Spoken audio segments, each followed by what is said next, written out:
All right, good afternoon, everybody. Welcome to Unanet's Champions Conference. We've got a pretty thrilling session here scheduled for the next 45 minutes. Certainly as we go, don't hesitate to ask questions or share observations, etc.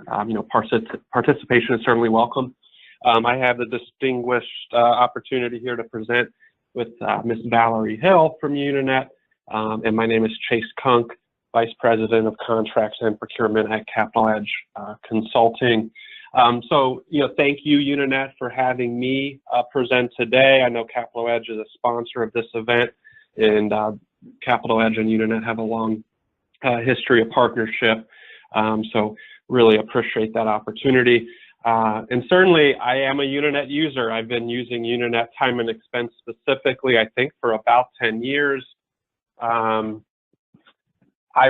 a user, I love it. I think the only way it could be better is if I let my executive assistant put my time and expense into it for me, but I don't. I do it myself to this day. And so that was kind of a joke. As a user, I can't recommend anything better with Unanet.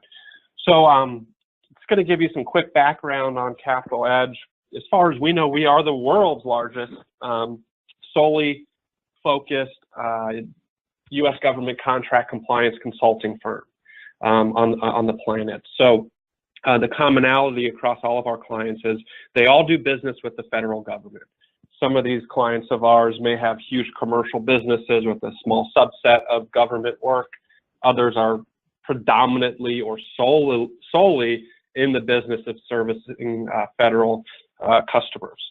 So I'm not going to get into all the details about our backgrounds, but I do just kind of want to emphasize the people at Capital Edge. We have a mix of skill sets and experiences.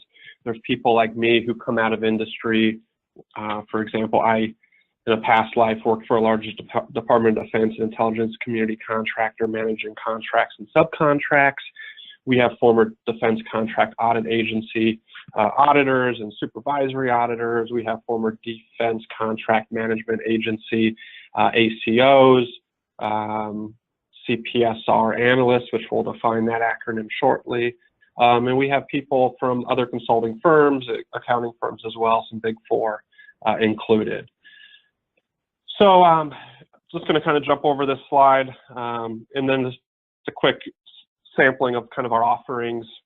We do a lot of different things for clients, but if you drill down to the bottom, you'll see purchasing, support, CPSR, and that's really what we're here to talk about today. And again, we'll define that acronym CPSR here shortly. So from an agenda standpoint, nothing too groundbreaking here. It's really we're going to start with the basics of blocking and tackling relative to procurement. So we can call it Procurement 101. It's going to be things you already know about, even if you didn't realize you did. We're all buyers in our personal capacity. Some of us shop on Amazon way too much. But at the end of the day, we all buy in support of our personal lives. Today, we're here really to talk about buying, procuring, purchasing from a professional standpoint, whether that's in support of commercial customers or the U.S. government. After we define some of those common basics in purchasing, we're going to drill into the uniqueness of buying in support of U.S. government programs. There is certainly a uniqueness there. It's a highly regulated environment, and it's a great thing because I consult relative to these regulations, so business is good. So from really just building blocks, I've layered in some definitions, key terms and definitions, and I've really just pulled everything right out of Merriam-Webster dictionary that we all know. And so just to run through this, a requisition, some of us might call it a PR, a purchase request, a purchase requisition, a request for contract action, all different kinds of nomenclature out there. But essentially the requisition is the act of formally requiring or calling up someone to perform an action. In GovCon, government contract lingo, the requisition captures the bona fide need, right? So somebody needs something, and they capture that need in a requisition, which is then communicated to a person with authority to go out, conquer the world, and buy that good or service, okay? So next, the word buy, Merriam-Webster defines to acquire possession, ownership, or rights to the use or services of by payment, especially of money. Kind of a unique definition there, but at the end of the day, we know what buying is. We do it all the time in our professional lives. So next we have purchase, right? So to gain or acquire, right? Same concept as buy. We're trying to acquire something, okay? And procurement, defined as the act of or process of procuring, okay? So defining a word with the word. I think we learned that was never the right way to do things, but Merriam-Webster has done it here. So really the takeaway here is these are really just fundamental concepts that somebody needs something, and in the professional setting, they capture that with a requisition. And then somebody else is charged with going out and acquiring, buying, purchasing, procuring that good or service. Okay, so Merriam-Webster goes on to define some other key concepts here at a very fundamental level. Next, we have purchase order, okay, or PO, which is a formal document that is used by an employee to request that something be purchased by a company. I don't love that definition. To me, the purchase order is the contractual instrument that captures the commitment that the buying party is making, okay? So this is very much a contractual instrument. From where I sit, purchase orders are usually used for more non-complex, smaller dollar value procurement, typically for materials or goods, not so much services. With that said, I have certainly seen purchase orders for services as well. The concept of subcontracts defined in the dictionary is a contract between a party to an original contract and a third party. Really don't love that definition either. Very much it's a contractual instrument. In my experiences, a subcontract is really the instrument and vehicle used to acquire the more complex type of requirements, typically for services, with a higher dollar value, a little bit more complex of an instrument to accommodate those types of requirements. We're going to define purchase order and subcontract here pretty soon from a government contracts perspective, and just to kind of give you some upfront insight, it's really one and the same in the GovCon lingo. Okay, so we'll get there momentarily. All right, so all too often I spend time with clients, and I'll start picking up, whether it's right or wrong, I start picking up that some of these people that hold the title of buyer or subcontract administrator, they're really viewed by a lot of people within the organization as really just processors. They're just processing POs, that they're non-value added type people. I couldn't disagree more. The talented buyers and subcontract administrators are very proud procurement professionals. It is a skill set that is learned over time through experience, self-direction, supervisory support, on-the-job training. Some people even have undergraduate degrees in such a field. So I don't view these types of people that go out and buy for a company as processors. I view them as Praetorian guards. That is, I think it's like a Roman term. Those people that are there to protect the Roman Empire. These are effectively soldiers. These are people that are the leading face of the organization relative to interacting with the suppliers to the company. These are people that are responsible for ensuring compliance in the procurement activity. So to me, these are procurement professionals and not just annoying processors. As I float around from client to client, I hear a lot of phrases. Some are a little more unique to certain industries, but here's a bulleted list of some of these new concepts that, and maybe they're not that new, but I do hear them from time to time, like supply chain management. Okay, so to me, that's the whole process of requisition through buying, through performance and evaluating performance to ensure timely and quality delivery of products or services occur as required. So supply chain management, certainly there's some college curriculum geared towards supply chain management. To me, that's a multitude of functional areas, including the buying function. Okay, strategic sourcing, I hear that pretty often, and really could be peeled apart to some extent, and certain people would define that differently. To me, strategic sourcing is developing a capability in your supply chain of your suppliers that ensure you have depth and breadth to satisfy your contract requirements with your customer, and the means by which we strategically and tactically build out our supply chain to ensure that we have the capabilities to meet these contract requirements. We also have commodity buyers, and this is probably more common in the manufacturing environment than a services environment. But these are people typically that know a commodity inside and out. Some of them have been buying the same commodity for 20 years. That might be engine aircrafts, right? These people understand the specifications from a technical standpoint that the contract requires. And so these are typically people that have a really niche knowledge from a technical standpoint of what they are buying. And then category management, I hear that a lot, particularly in the commercial sector. I don't really know what it means. It certainly sounds cool to me, category management, but I can tell you that these four bullets don't play a huge role in GovCon buying. I think the exception would be that first one, supply chain management, is an element of GovCon purchasing system reviews, which we're going to look at more here soon.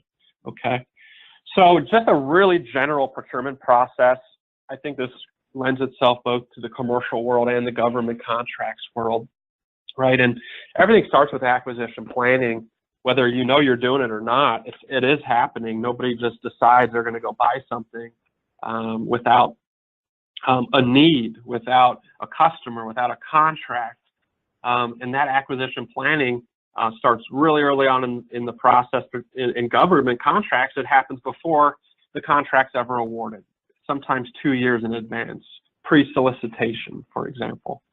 All right, so then stepping down, once that acquisition planning has taken effect, requirements become identified, they become known, they become defined, right? And those defined requirements are then captured in a requisition, right? And somebody initiates that requisition, and ultimately, typically several people have to approve that requisition before it gets over to the procurement authority to go out and satisfy that need with a purchase of goods or services.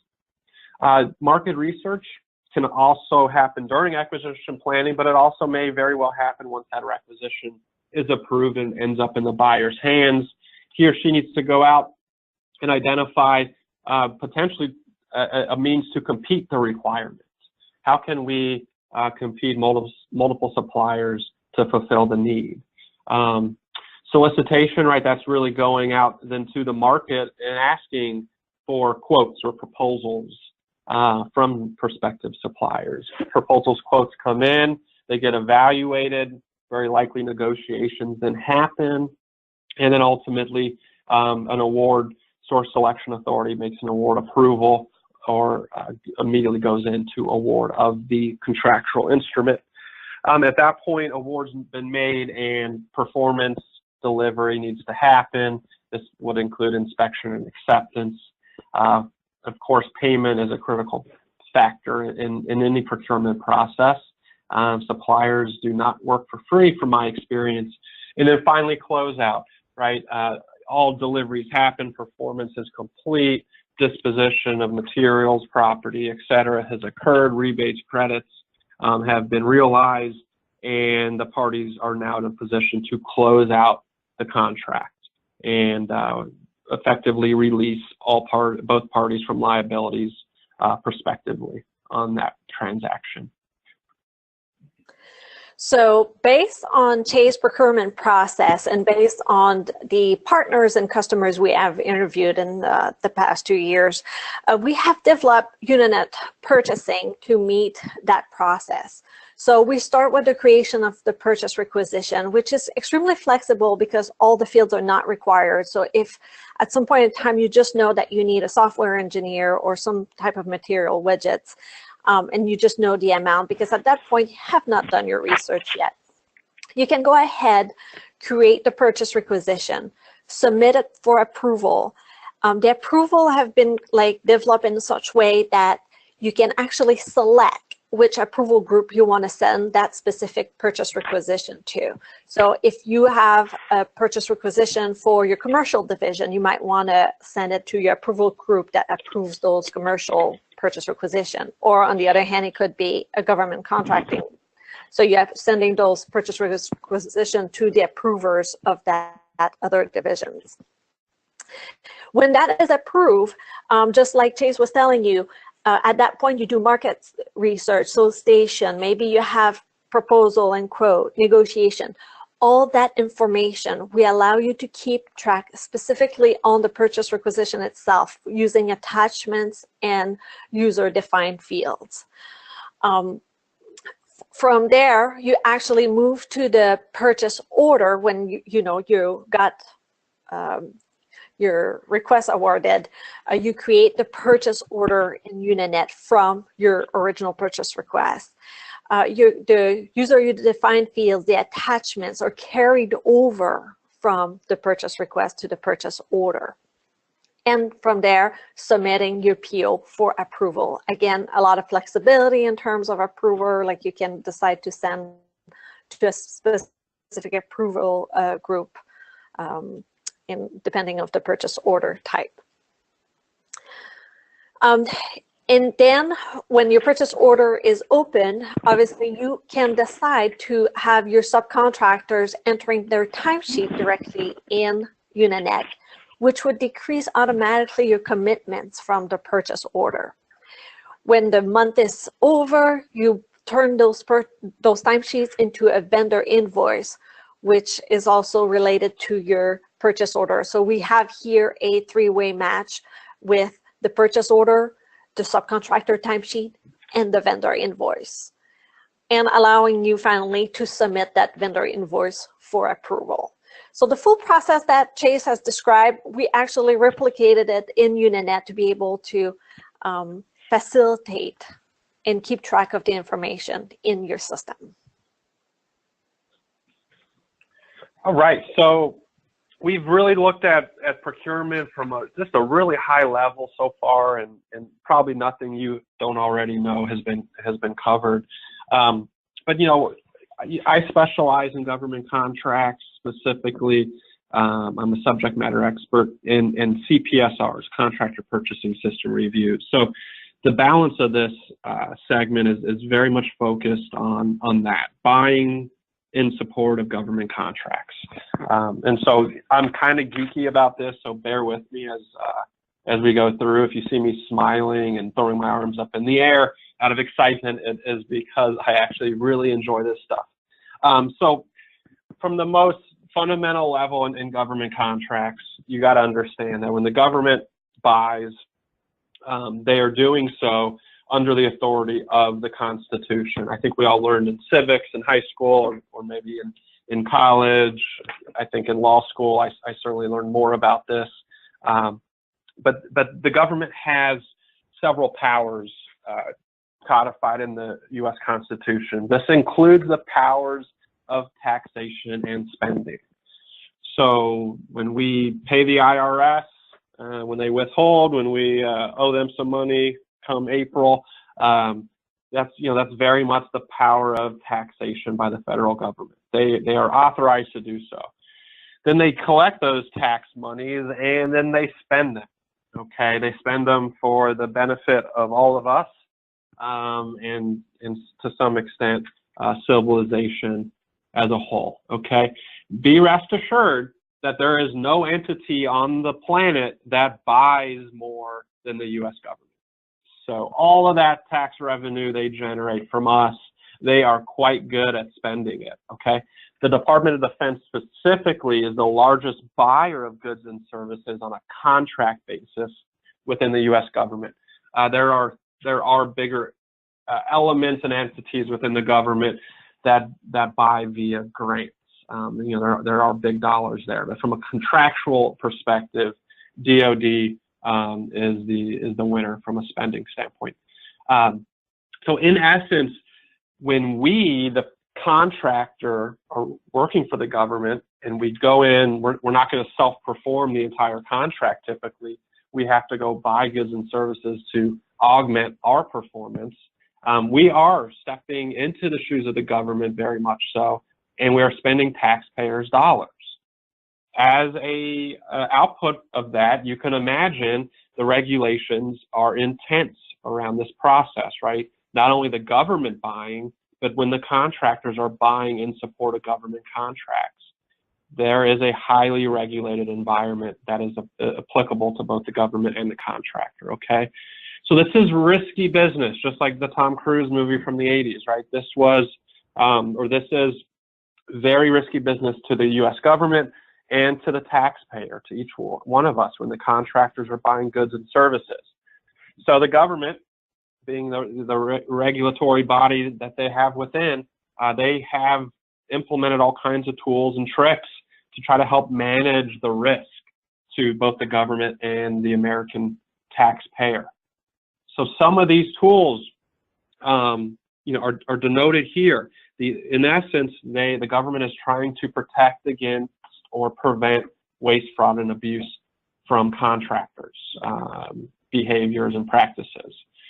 So one tool we're going to get really deep into is the Contractor Purchasing System Review, the CPSR. But some other ones are consent to subcontracts. So in certain instances, the FAR, the Federal Acquisition Regulation, embodied into a government contract, requires the prime contractor to ask the contracting officer for consent to subcontract, effectively blessing to go buy a good or service.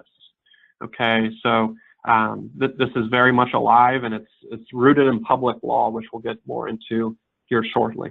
There's the concept of debarment. The federal government does not want to do business directly or indirectly with debarred parties that are bad actors, companies that have committed fraud, companies that pay other organizations involved in terrorism, etc. There's a large body of case law out there and procedures within the FAR around debarment. So the government wants to protect itself by not doing business with debarred or suspended parties. There's the concept of flow down. So in these government contracts, there's normally in Section I, there's a litany of clauses that are directly out of the regulation. These are normally FAR 52 clauses, and then depending on what customer buying activities involved, there's supplements to the FAR. There's supplemental clauses. So these clauses, some of these have to flow down from the prime contractor to their supplier. In essence, it's the government kind of imposing its will into the supply chain, even though there's not privity of contract between the government and the supplier. There is an element of reaching into the business of the supplier from a regulatory and contractual perspective. There's also the concept of PPERs or CPARs. These are the government past performance databases. So when a contractor does not perform well, variety of examples at play there, the government has an opportunity to evaluate and capture that evaluation of the contractor's performance. That contractor's performance ultimately ends up in CPARs, which then can be viewed by future government contracting officers for future procurement activities relative to that contractor's past performance. There's also the concept of termination, either for default or for convenience, where basically the contractor defaults. There is the T for D potential by the government. There's a more unique concept called termination for convenience, which basically means when the government views it as convenient to them, they can terminate the contractor. That is, to me, that is a unique GovCon concept. You do not find that in the commercial world. To me, a termination for convenience in the commercial world sounds like an illusory promise, which basically makes the contract unenforceable. Not so much in government contracts, okay? There's also government audits out there that protects the government and the taxpayer. So the government can come in and audit contractors. A big one's the incurred cost submission, ICS. There's other mechanisms out there, the Inspector General, GAO, FBI, Department of Justice. There's a variety of governmental entities that have some kind of audit and investigatory power.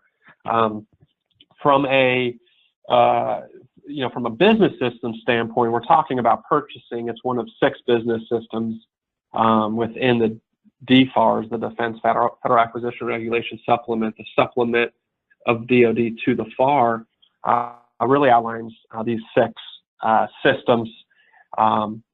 And each of these systems are either audited or reviewed by the government. From a purchasing standpoint, it is not an auditable system, rather it's a reviewable system. Really the differentiator there is that there's no formal audit plan of a purchasing system like you would see for an accounting, estimating, or material management system. Really it's a review of a system. But to some extent that is semantics. So the CPSR, the Contractor Purchasing System Review, is ultimately that tool the government has in its disposal to come look at how the contractor is buying goods and services in support of a government contract. The FAR at FAR Part 44 is really the baseline regulation codifying the concept of the CPSR. And it tells us that the objective of the CPSR is to evaluate the efficiency and effectiveness with which the contractor spends government funds and complies with government policy when subcontracting. That's all fine and dandy. It also goes on to tell us that the CPSR provides the ACO a basis for granting, withholding, or withdrawing approval of the contractor's purchasing system. We'll get a little bit more into that later on in the session. But the ACO is the Administrative Contracting Officer. That's the judge, jury, and executioner of these business systems. It's the primary audience the contractor has from a business system standpoint. This individual is charged under the FAR, DFAR specifically, to opine on the adequacy or inadequacy and approvability of these business systems. Okay. So what does this mean? What does the CPSR mean? In layman's terms, we're talking about directly billable purchases. Those things that are directly charged to a government contract or higher tier contract if you're not the prime contractor. CPSR is not to look at indirect buying. So buying pencils and chairs as part of an indirect budget or pool. Those things are outside the scope of the CPSR. We're talking about directly billable goods and services back to a government contract. We talked about it very much. The CPSR is there to protect the government's interests and the taxpayer. Okay, it's a risk management tool, and in the government's view, this tool enables them to reduce the risk to the government and the taxpayer by performing these reviews. Ultimately, the government, when a CPSR happens, very much they're there to test the practices of the contractor to make sure they're compliant with the FAR contract requirements and public laws. So we mentioned public laws a little bit earlier.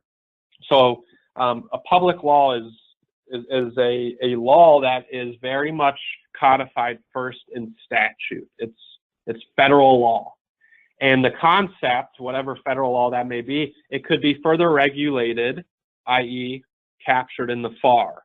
So we talked about consent to subcontract and debarment. Both of those are codified first in federal law, and then they are regulated within the FAR.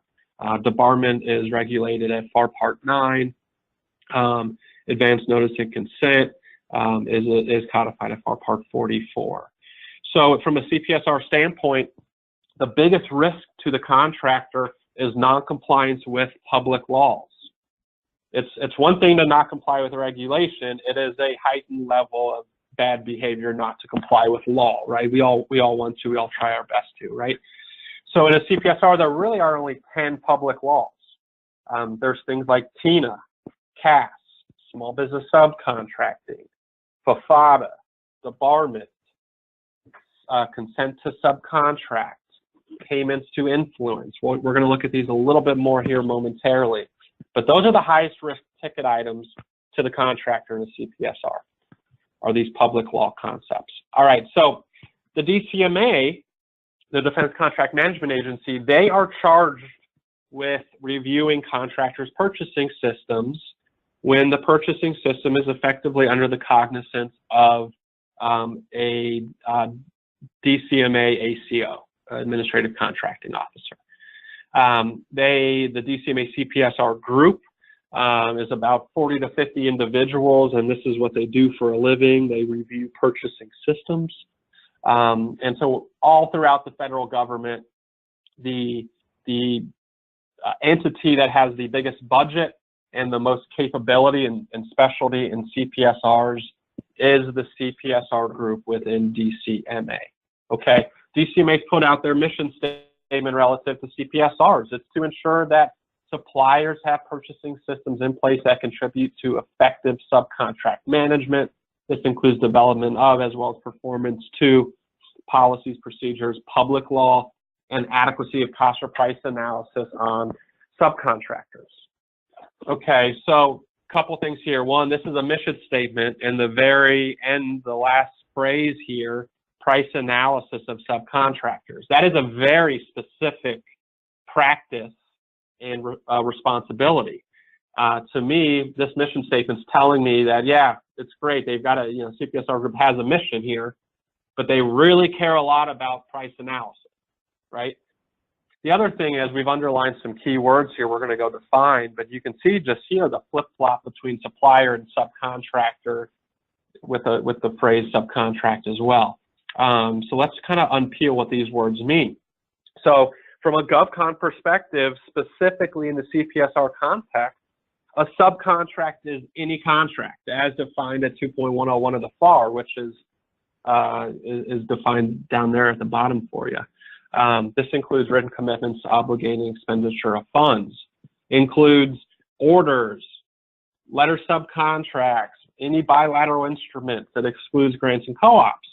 Okay, so jumping back up to subcontract, that's any contract entered into by the subcontractor to furnish supplies or services performance of a prime contract or subcontract. Juxtapose that with the next defined term, subcontractor, is any supplier, distributor, vendor, or firm that furnishes supplies or services to or for a prime contract or another subcontractor. So the takeaway here is, in a CPSR context, it doesn't matter what you call your contractual vehicle.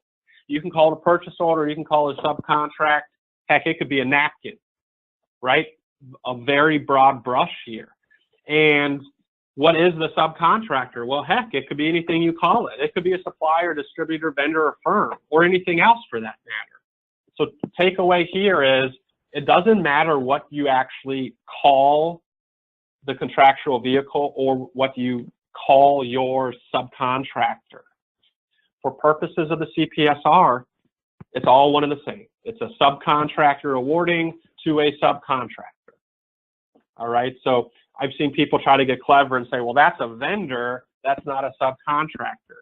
Well, we're issuing them an order and not a subcontract. From a CPSR perspective, none of that actually matters. All right, so since we're defining some terms, we'll define a few more. So a purchasing system, right? The CPSR, Contractor Purchasing System Review. We can't get it confused. This is a review of a purchasing and subcontracting activity, okay? So they're both fair game. Some companies differentiate purchasing as one department, subcontracting is another. When it comes to CPSR, they're looking at both, okay? Significant deficiency. So this is, what we like to call a four-letter word. although there appears to be a few extra letters there. Very much a bad word. You do not want this word associated with your company, okay? DFARS defines it as a shortcoming in the system that materially affects the ability of DoD officials to rely upon information produced by the system. Wow, that's a broad definition. What is a significant deficiency? That means that's how you can earn a disapproved purchasing system. If we have a significant deficiency, the government ultimately determines that it is significant. That is how you get a disapproved system.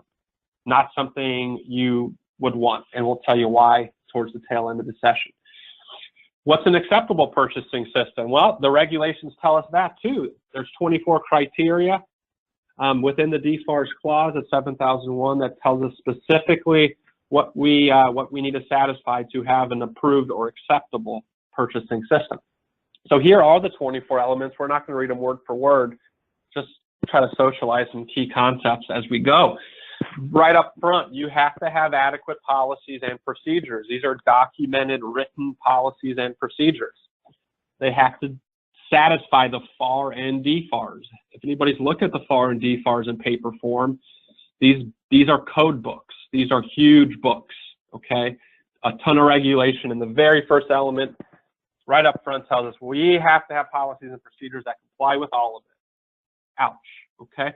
2, flow down clauses, right? We talked about flow down, right? This element very much gets to the government assessing whether you're flowing down the right clauses to your subcontractors. All right, 3, organizational plan and clear lines of authority. The whole concept of checks and balances at the most fundamental level. Typically, you all know this, the requisitioner, the person initiating the requirement, is not going to be the buyer. Right, the requisitioner requisitions the need, the buyer goes out and fulfills the need with the good or service from the market. Clear lines of authority, think segregation of duties. Number 4, authorized requisitions. Okay, so there we go. We have the regulation telling us we need to be buying based on authorized requisitions, not just requisitions, but authorized requisitions. And the rest of this element is super important.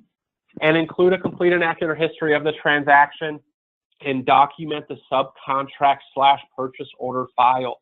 Literally, the regulation reads this, right? This is verbatim from the regulation.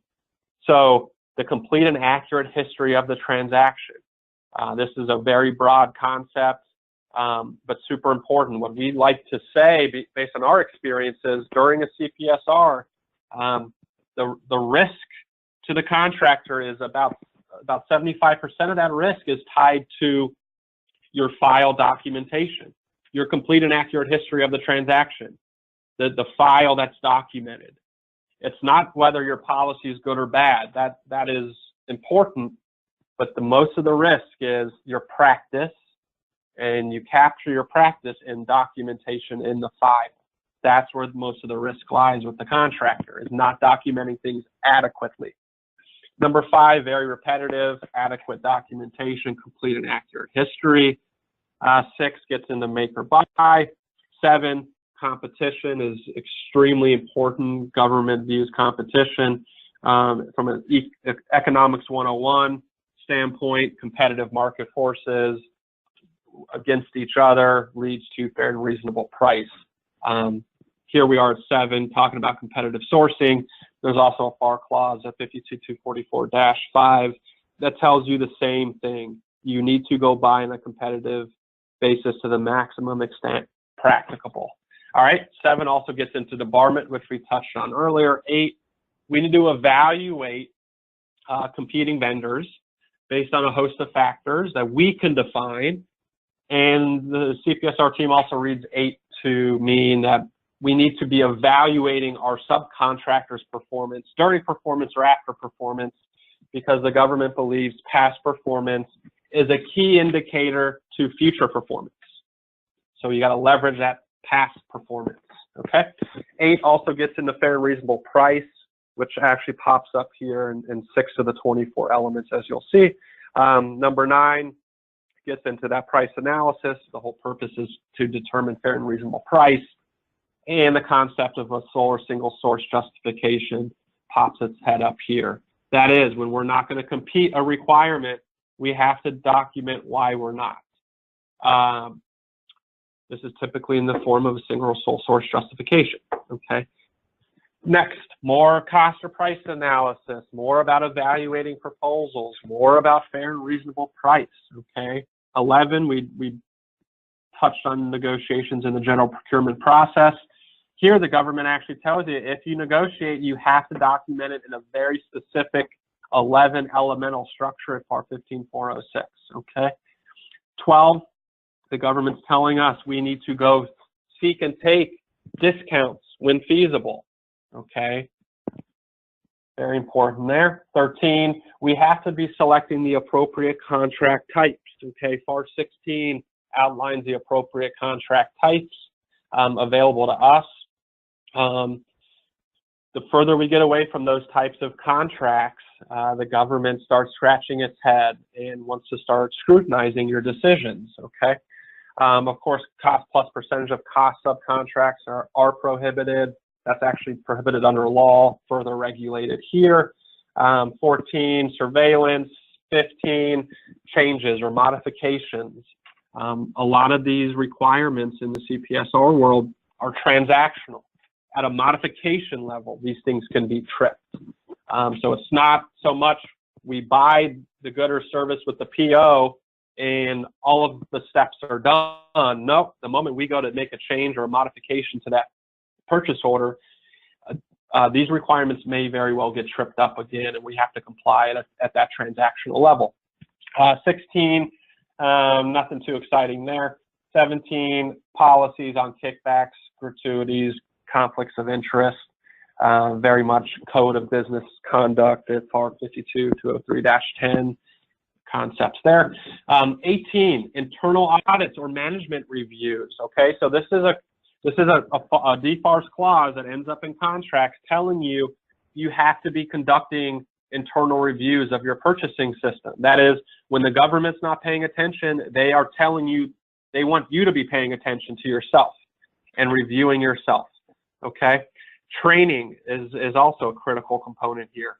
They want your workforce to be properly trained on the CPSR requirements, on the FAR, to help ensure compliance relative to these requirements. All right, so 19, more about policies, more about slowdowns, and in 19 through 21, the concept of counterfeit parts comes in. We could talk all day about counterfeit parts, but you can see that that not only is a contractual requirement under 7007, it also becomes one under 7001 of the DFARS. 22, you've got to establish and maintain procedures, right? We already talked policies and procedures, more about it. In this case, more about price analysis, okay? 23, back to the types of subcontracts selected, and 24 is effectively recodification of the excessive pass-through requirements at 52, 215, 22, and 23, okay? So, you know, these are the 24 elements. This is what you need to satisfy to have an acceptable purchasing system. When DCMA reviews your purchasing system, they hold you to these 24. They call them the elements of analysis. At the conclusion of the CPSR, the DCMA issues a CPSR report, and these 24 elements are heavily referenced throughout that report relative to your compliance. Speaking of that CPSR report, DCMA's report now has 30 specific topics or requirements, okay? But hold on, we just talked about 24, but now we're talking about 30. Yeah, correct. They have not been reconciled. You're going to see some requirements on these next few slides that are not expressly identified in the 24. But if you remember the first element, adequate policies and procedures that comply with FAR and DFARS, I like to think of that as the catch-all that brings in these additional requirements. So if you get a CPSR report issued today or tomorrow, it's going to be structured by these 30 topics, okay? And so not going to get into too much depth. We could train on each of these for days.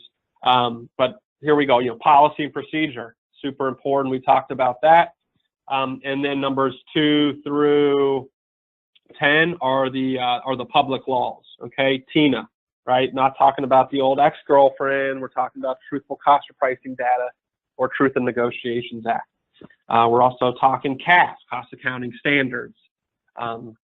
This is relative to subcontracting purchasing. There is a whole nother matter of how do you, the prime contractor, comply with CAS and TINA from a contractual standpoint with your customers. We're not talking about that, right? We're just talking about supplier-facing requirements here. Next, we've got that consent to subcontract, small business subcontracting plans. Number 6, debarment. 7 is payments to influence. Effectively, you cannot use appropriated funds from Congress to then go lobby Congress for contract awards unless you disclose such practice, okay? That's the concept of payments to influence. DPAS, this is the concept of the government telling its contractor that we're more important than the rest of your customers, and therefore we're going to rate your contract, and you need to prioritize our work over your other contracts with your other government customers with a lower rating or your commercial customers with no rating. Okay, this is the government ensuring that it can satisfy the needs it has over all other customers of yours. All right, so 9 is FOFATA.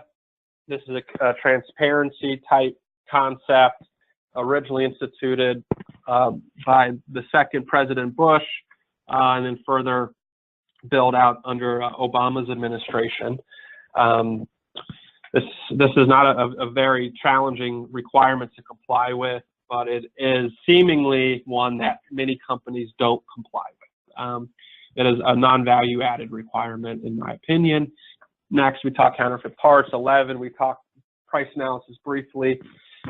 6 of the 24 requirements of DFARS talks about price analysis or fair and reasonable price, as well as that mission statement. Very important stuff. Source selection. Are we buying competitively? Are we buying non-competitively? And how are we documenting that type of behavior? 13, negotiations. 14, make or buy. 15, limitation on pass-through charges. That is, it's understood many contractors don't fully self-perform all the work themselves. They do subcontract out, but they can't subcontract too much out unless they add value, air quotes there. The term added value is defined in the FAR, okay? 16, documentation. 17, training. Next, we got internal review. Flow downs. 20 is requisition. The government will evaluate the requisition process. 21, commercial item determinations. About as hot of a topic as there is in government contracts. In fact, DCMA has stood up what it calls the commercial item group, about 60 individuals that do really support 2 mandates. 1, helping the procurement contracting officer in the government determine things commercial or non-commercial, and 2, helping the CPSR team from DCMA evaluate contractors' commercial item determinations. Next, we've got the subcontract types. 23, procurement authority. Are the people that are buying, are they authorized to do so? Okay.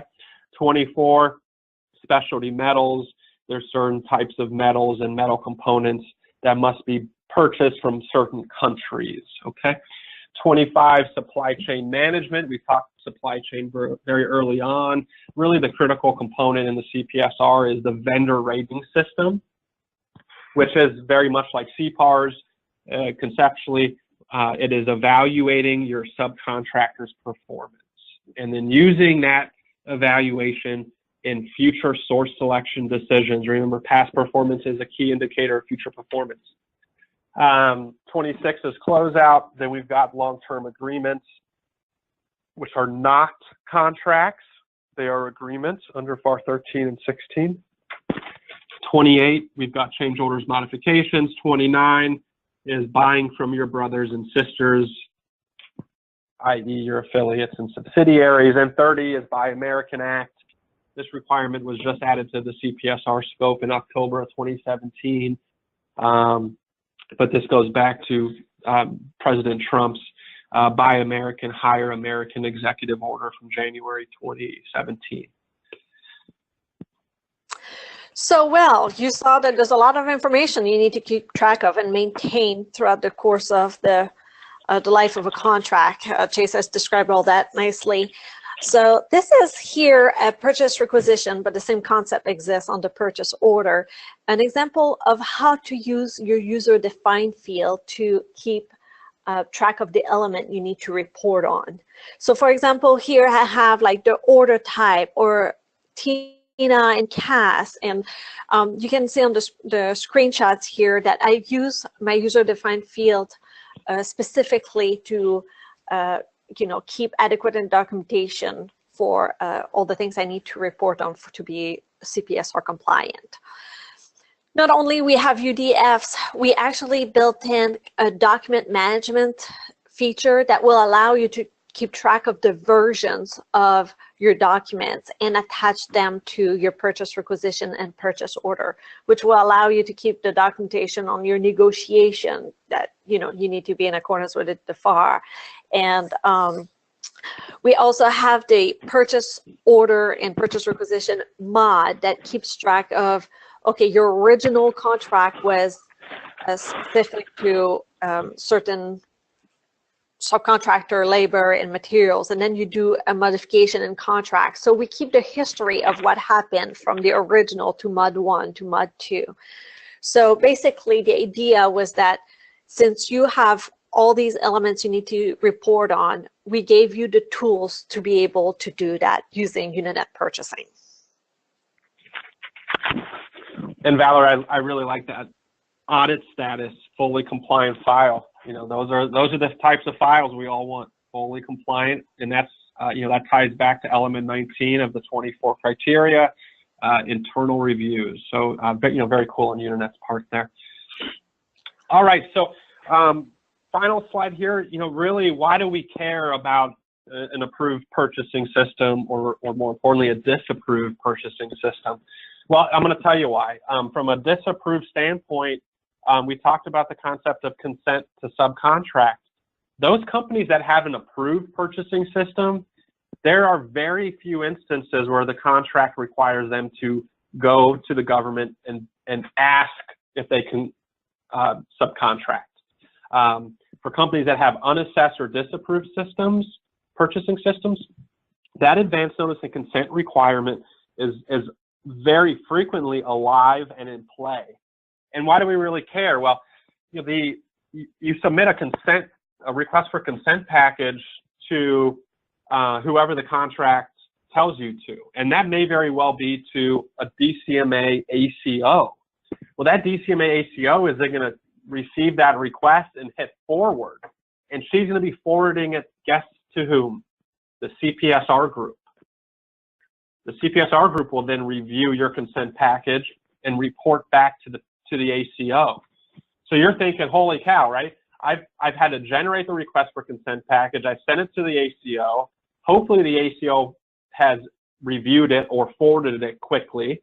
And if it's been forwarded to the CPSR group, how quickly are they moving on it? And oh, by the way, your end user from your government customer is waiting for you to perform.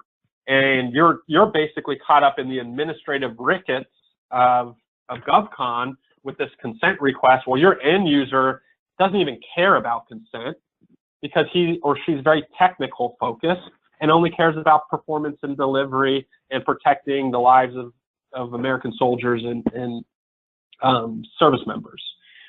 So you can see that your end user who may be filling out your CPARs in the future may be dinging you for late delivery because a different government entity is sitting on your request for consent.